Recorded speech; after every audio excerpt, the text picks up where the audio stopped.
el caso más mediático que ha habido en España antes del de la manada fue el caso de Alcácer.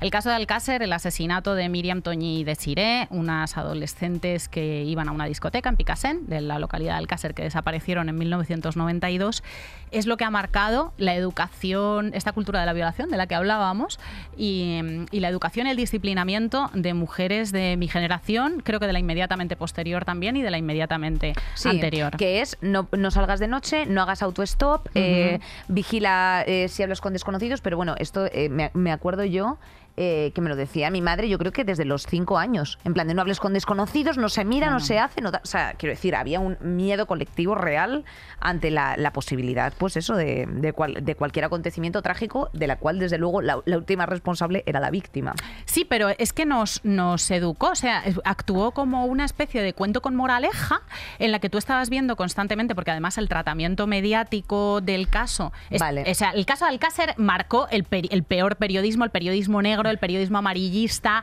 esa Nieves Herrero con los familiares que se acababan de enterar. Bueno, desaparecieron, por contextualizarlo un poco, efectivamente, ellas estaban haciendo autostop, salían de fiesta esa noche, desaparecen las 3 y unos meses después, sin éxito de la búsqueda de los cuerpos, 75 días concretamente, 2 apicultores que estaban trabajando por los campos cerca, en el barranco de la Romana, encontraron 3 cadáveres semienterrados en un paraje de bastante difícil acceso, y entonces ahí ya ¡pam! ¿Sabes? O sea, que te llevaban hasta entonces, pues esos 60 días de hecho, uno de los padres de una de las niñas estaba prácticamente en Esta noche cruzamos el Mississippi de DJ residente, o sea, había uno que estaba obsesionado con el foco público,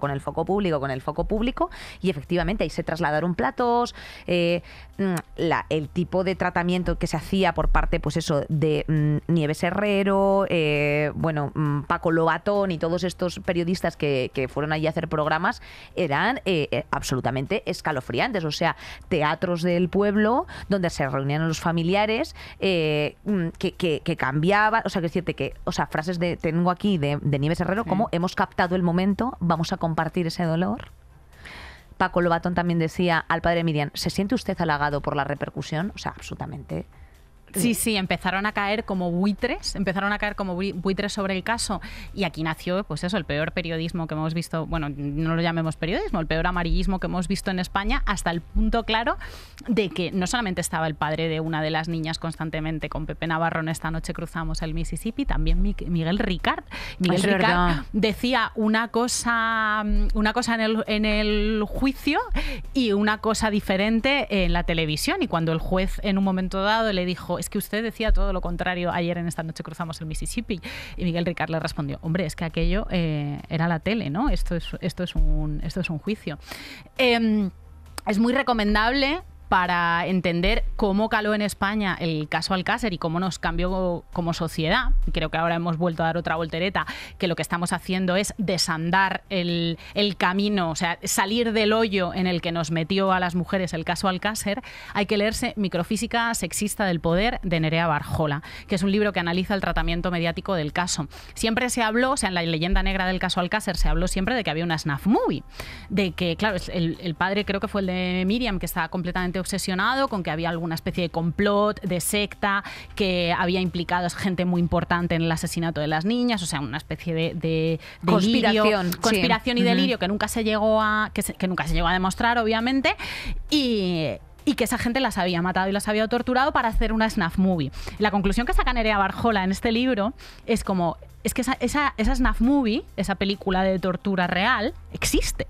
La hicieron los medios de comunicación españoles. La hicieron los medios. Los medios enseñaron esquemas de la autopsia, los medios describieron con todo lujo de detalles lo que les habían hecho y lo que les habían dejado de hacer. O sea, ese sufrimiento en directo de esas criaturas lo vivió este país en directo. Esto te cala cuando, como yo, tenías 10 o 11 años, de una manera en la que tú ya no te comportas igual. O sea, mis amigas y yo teníamos pesadillas con el caso Alcácer. Nos juntábamos como el que se junta en el pueblo en verano, como el que se junta a contar historias de miedo, en plan, ¿sabes lo que le hicieron? Y se las llevaron y no sé qué. Y esto te enseña a que si eres una tía, tienes que ocupar el espacio público de una manera determinada.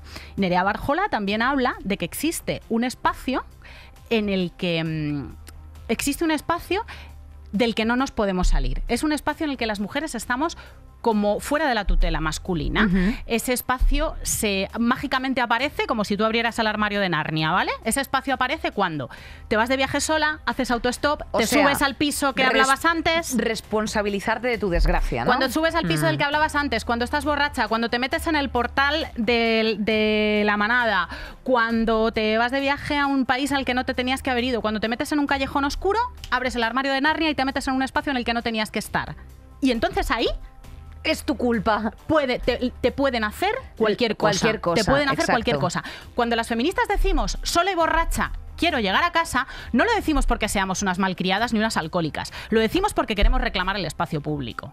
Porque queremos que esa puerta y ese espacio en el que se nos puede hacer de todo no exista.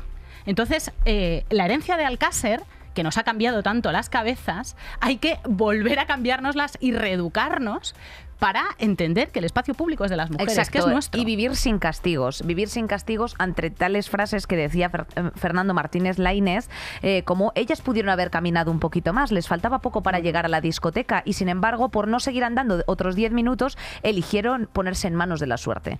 No, señores, no nos ponemos en manos de la suerte. O sea, la suerte está absolutamente echada. Lo que pasa es que hay por la calle gente hay delincuentes por la calle. O sea, que hay agresores sexuales. Hay agresores sexuales y hay una falta de educación y una losa patriarcal que nos inunda continuamente, inunda nuestra educación, inunda todo lo que consumimos, la cultura audiovisual, la cultura de la violación de la que hablábamos antes, que evidentemente eso oprime al que está debajo y las que estamos debajo pues somos nosotras. Entonces no, salir a la calle no tiene que ser una suerte. Eso es, yo creo que es el mensaje que tiene que quedar bastante claro.